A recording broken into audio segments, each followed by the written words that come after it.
তারা থাকবে সংসদে, আমরা থাকবো রাজপথে। দাবি আদায় করতে সরকার বাধ্য হবে, ঠিক কিনা বলুন? আমি মাননীয় প্রধানমন্ত্রীকে বলবো, আপনি বাংলাদেশে একটি ইতিহাস রচনা করে যাবেন। আপনার মাধ্যমে যদি এটা স্বীকৃতি পায়, যারা নবীকে অস্বীকার করে তারা কোনোদিন মুসলমান থাকতে পারে না, এটা আইনের মাধ্যমে এটা বাংলাদেশের পার্লামেন্ট থেকে ঘোষণা হবে, সেটা আমরা চাই।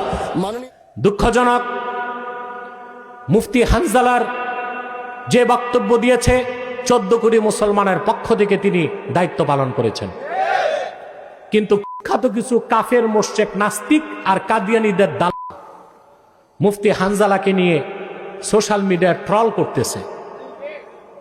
আমাদের দেশের আলেমরা দেশ স্বাধীনের আগ থেকে দাবি করে আসতেছে কাদিয়ানীদেরকে রাষ্ট্রীয়ভাবে অমুসলিম ঘোষণা করা হোক, কিন্তু যারাই ক্ষমতায় যায় আমাদের ভোট নিয়ে, আমাদের রক্তের উপর পা রেখে তারাই আমাদেরকে ধোঁকা দেয়।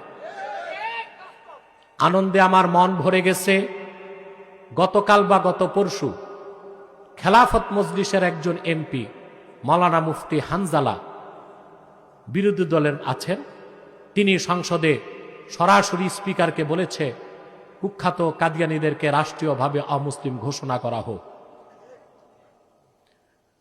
মুফতি হানজালার এই দাবিটা শুধু তার না, সকল আলেমদের দাবি, সকল মুসলমানের দাবি।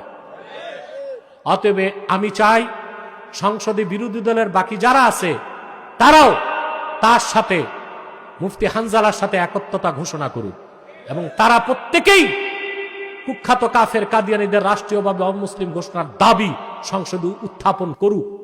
তারা থাকবে সংসদে, আমরা থাকবো রাজপথে।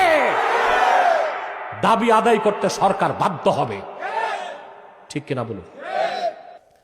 দুঃখজনক, মুফতি হানজালার যে বক্তব্য দিয়েছে 14 কোটি মুসলমানের পক্ষ থেকে তিনি দায়িত্ব পালন করেছেন, কিন্তু কুখ্যাত কাফের মোশরেক নাস্তিক আর কাদিয়ানীদের দল মুফতি হানজালাকে নিয়ে সোশ্যাল মিডিয়ায় ট্রল করতেছে। আপনারা কখনো এই ট্রলে অংশগ্রহণ করবেন না, বরং যারা ট্রল করবে তাদের উপর লানত বর্ষণ করবেন।